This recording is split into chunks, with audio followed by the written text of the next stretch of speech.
509 here on KHTS. Adam Laraway, lead physical therapist at Focus Physical Therapy, is on the line. Adam, glad to have you back. Yeah, thank you for having me. When did you open up your own shop? I opened up in July of 2019.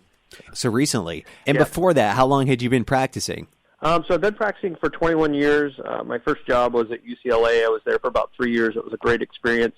And then I was a director of a program and partial owner of a program up in the Antelope Valley for the last 16.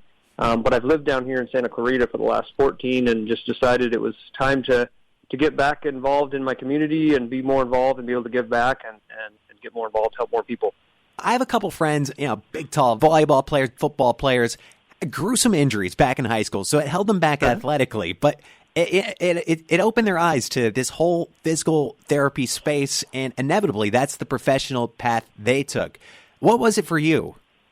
I had very similar, actually. I was a pitcher, played baseball year-round when I was in high school. I was set to play into college, and I got hurt and kind of started having some elbow and shoulder issues. Saw an orthopedist who wanted to do surgery, and at 17, I wasn't ready to do surgery, so I went through about 6 months of therapy and was able to make a recovery and do what I wanted to do, and that's how I got interested. Interesting enough, I volunteered at the clinic where I was a patient afterwards just to kind of get some experience and kind of see what physical therapy was all about, and then ended up working some of the summers in college as an aide for them, so that was great. And as a pitcher, I have to ask you, were you gooping up the baseball with any sort of foreign substance? No, I was just trying to get it across the plate as best as I could. Were you a power thrower? Did you have a slider, a curveball? What kind of pitcher were you? I threw a little bit of everything. I was throwing in the upper 80s, which was pretty good, but I was also a pretty skinny kid and throwing way harder than I should have.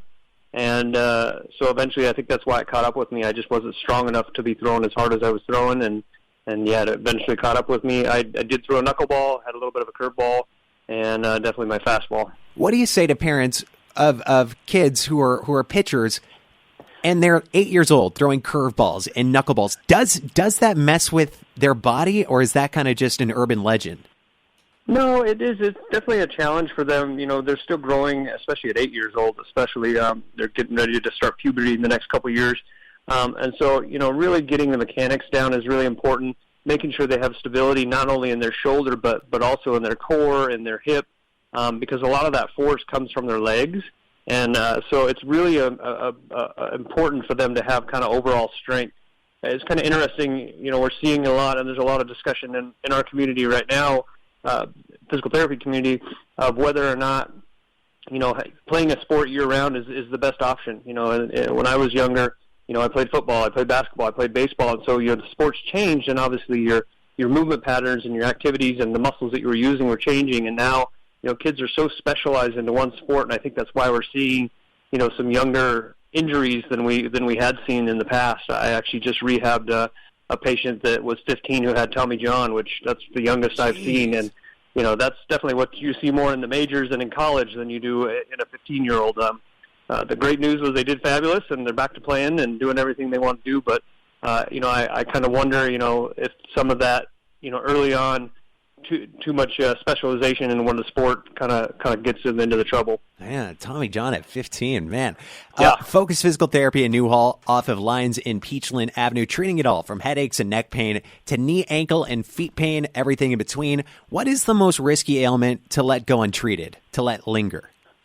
One of the ones that's probably the most difficult to treat is kind of the lateral epicondylitis, or the tennis elbow, just because once that injury starts to occur, you use your hands so much, and so it's an overuse injury. So, getting it to calm down can be a challenge, because you got to do everything. You got to grip a steering wheel, you got to open doors, you're writing, you're typing, you're doing all that stuff.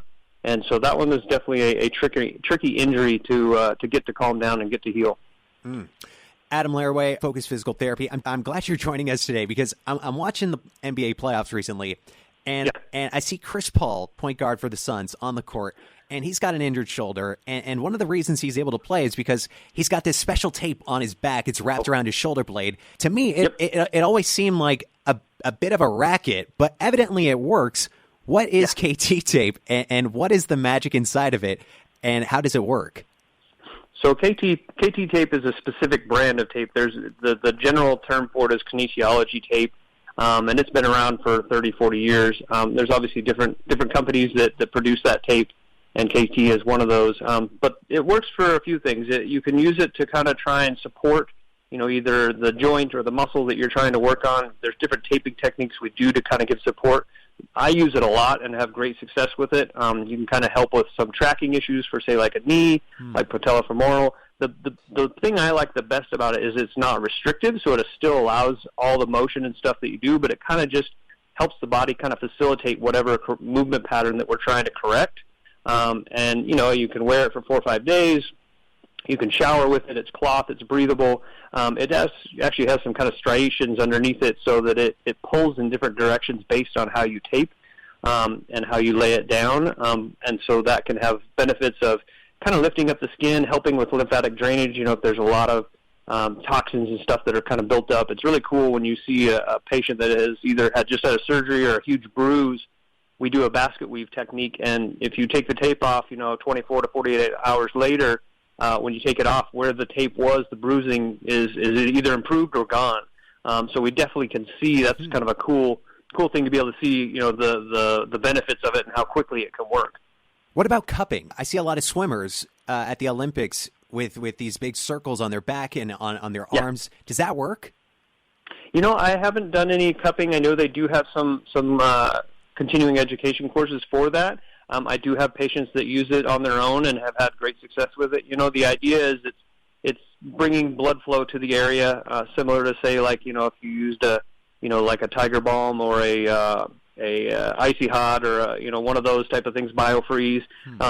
They bring blood flow to the area, and so a lot of times if there's what's called metabolic breakdown, so your lactic acid, your uric acid, your ammonia, all those byproducts of muscle contraction that gets accumulated in the muscles, it helps to when you bring the blood flow to the area, it helps to flush that out. But I don't know. Like I said, I have not used cupping myself, but it's definitely getting more and more recognition now. Definitely. Get treated like the pros at Focus Physical Therapy off of Lyons and Peachland Avenue in Newhall. Joined on the line by Adam Laraway, the lead physical therapist.